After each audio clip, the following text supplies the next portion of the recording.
एक महिला भक्त वृंदावन से बिहारी जी लेकर अपने घर आई और तभी बाहर से गोलू घर के अंदर आया और माँ से पूछता है कि माँ, यह कौन है?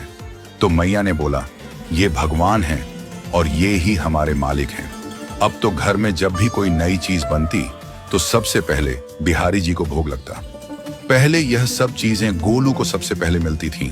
इससे गोलू बहुत छिड़ने लगा और मन ही मन ठाकुर जी को कोसने लगा। एक दिन गोलू की माँ काम पर जाते समय बोली, गोलू, यमुना जी से मटके में जल भर कर लाना। जब गोलू पानी भरने के लिए जाने लगा तो जाते जाते बिहारी जी को कहने लगा, खाने के लिए तो सबसे पहले तैयार रहते हो, लेकिन काम तो मुझे ही करना पड़ता है। अगर यहाँ रहना है तो काम करो। कहकर गोलू यमुना जी से जल भरने के लिए चल पड़ा।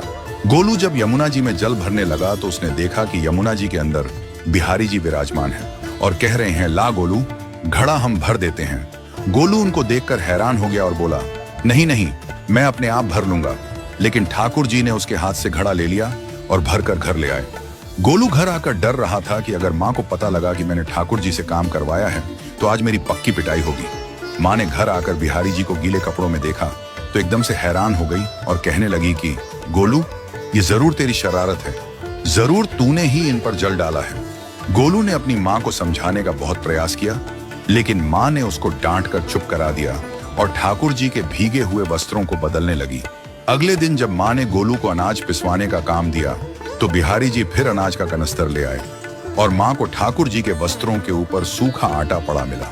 तो माँ ने फिर गोलू को डांटा कि तुझे पता नहीं कि ये हमारे भगवान हैं और तू भगवान के साथ शरारत करता है। आज तूने फिर इनके ऊपर आटा फेंका है। तो गोलू शपथ लेकर कहने लगा, नहीं माँ, मैंने कोई शरारत नहीं करी है। ये तो मेरे हाथ से गेहूं का कनस्तर लेकर खुद पिसवा कर आए हैं। गोलू की माँ आज बहुत गुस्सा हुई। अगले दिन फिर माँ बोली, बेटा गोलू, आज तुम्हारे बाबा बाहर गांव से वापस लौट आएंगे। बस आज का ही काम है, तुम जंगल से थोड़ी लकड़ियां ले आना। गोलू फिर डर गया, कहीं ठाकुर जी फिर मेरे पीछे ना आ जाएं। गोलू ने माँ को बोला कि मैं चला तो जाऊंगा, लेकिन बिहारी जी को समझा लो, वो मेरे पीछे ना आई। उसकी माँ हंसकर बोली, हाँ हाँ समझा दूंगी, तुम जाओ तो सही। गोलू जल्दी जल्दी लकड़ियां लेने जंगल में चला गया और माँ काम पर चली गई। लेकिन उस दिन माँ काम से जल्दी वापस आ गई और देखा बिहारी जी अपनी चौकी पर विराजमान नहीं है। वह तो एकदम से घबरा गई कि कहीं गोलू की शरारत तो नहीं। वह भागी भागी जंगल की तरफ गई। तभी उसने देखा कि गोलू के साथ एक इंसान लकड़ियों को लेकर घर आ रहा है। गोलू की माँ यह देखकर हैरान हो गई कि यह तो बिहारी जी हैं।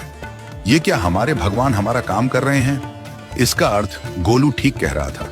वह जल्दी जल्दी भागकर ठाकुर जी के पास गई और लकड़ियां उनके हाथ से लेते हुए उनके चरणों में गिरकर रोती हुई बोली, हे बिहारी जी, ये आप क्या कर रहे हो?